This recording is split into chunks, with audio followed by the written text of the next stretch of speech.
Энэ сангийн яамнаас асуумаар энэ гадаад зээлийг одоо ашиглалтаа бид нэр яг одоо чинь орон сууцны төслөлт хийгээд байгаа маань өөрөө энэ return on investment боёо бүтээмж дээр яг хэр байгаа юм бэ? Та нар энэ дээр тооцоонуудыг хийж үзэж байгаа юу? Бид бүхэн чи одоо хөгжлийн төлөвлөгөөн дээр хэтэрхий олон төслүүдтэй байгаад байна. Сангийн яамн дээр жинэлж үзэж байгаад илүү үр өгөөжтэй төслүүдийг оруулж ирж байгаа гэж ойлгоод байгаа. Тэгэхээр энэ дээр яг хийсэн судалгаа байгаа юу гэж асууя. Барилгын яамнаас болохоор метр квадратын үнийг харьцуулж хармаар байна л дээ. Гадаад зээлээр хийгдэж байгаа барилгуудын метр квадратын үн, хувийн хвшлийн компаниуд хувийнхан өөрсдөө хийж байгаа метр квадратын үн хоёрын харьцаа нь хидтэй байгаа вэ? Энэ дүн дээр хармаар байна. Ягаад гэхээр одоо чинь хятадаас одоо энэ зээлээр хятадын одоо зээлээр баригдаж байгаа барилгуудыг харангуут тусламж гэдэг нэг жижиг мөнгө өгчдөг, нэг төсөлч байт юм өгчөөд тэрнийгээ дагуулад тэр тусламжийн дүнгээс асар өндөр дүнгээр зээлийн өгчдөг. Одоо нэг будаа агш телевиз судалж авах юм бол будаа агш өгч ин гэж байгаа юм шиг юм. Манад одоо засагт өгчөөд байна шүү дээ. За 4 номер сангийн яам.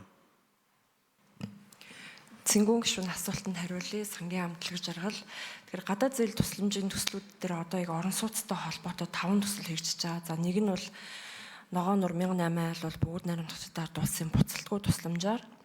За буцаад төслүүд нь Азийн хөгжлийн банк, Солонгосын Экзим банк гэдэг нэг хөнгөлтэй нөхцөлтэй юм төслүүд явж байгаа. За бидний хувьд энэ төслүүдийг дамжуулан зээл болгох ийм ажлуудыг бас сангийн яам дотор хийгээ явж байгаа хэлцээрүүд дээр. За энэ үлдсэн одоо тусламжаас бусад зээлийн төслүүдийн хувьд бол улсын хурлаар 2018-19 онд хэлцээрүүд нь сойрхон батлагдсан. Олон улсын гэрээгээр бид нар энэ төслүүдийг хэрэгжүүлээд дуусгах ийм үүрэг хүлээгээ явж байгаа. За гадаад зээлийн ашиглалт дээр бол гүйцэтгэлтэнд үндэслээ санхүүжүүл явж байгаа. За зээлийн төслүүдийн хувьд бол өрийн удирдлагын тухай хуулийн 18 заасны дагуу улсын хурлаар сойрхон батлахтаа тэзүү хийгдээд тэзүүн дээрээ яг энэ нийгмийн хувьд ач холбогдолтой хэрэгцээ шаардлагатай гэдэг тодорхойлогдоод 4 номер гүйцэж хариулъя. 1 минут. Түүний дагуу ингээ хэрэгжилт нь явж байгаа. За яг бидний гаргасан судалгаагаар бол метр квадрат нь 3 саяас 3 сая 300 гэдэг ийм судалгааг бол сүүлд хэрэгжүүлэгч байгууллагуудаас хариуцсан авсан.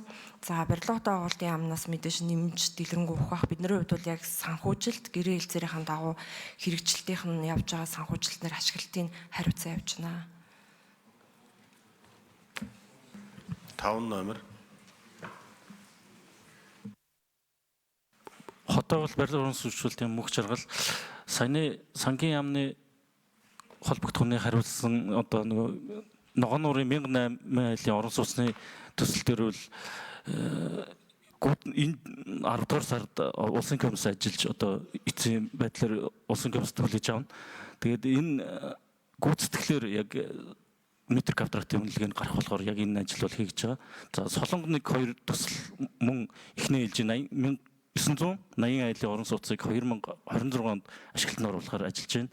За энэ дээр бас мөн гүйцэтгэлээр 1 метр квадратын үнэлгээ эцсийн байдлаар гарах байгаа. Одоогоор бол яг эцэслэн гараагүй байгаа.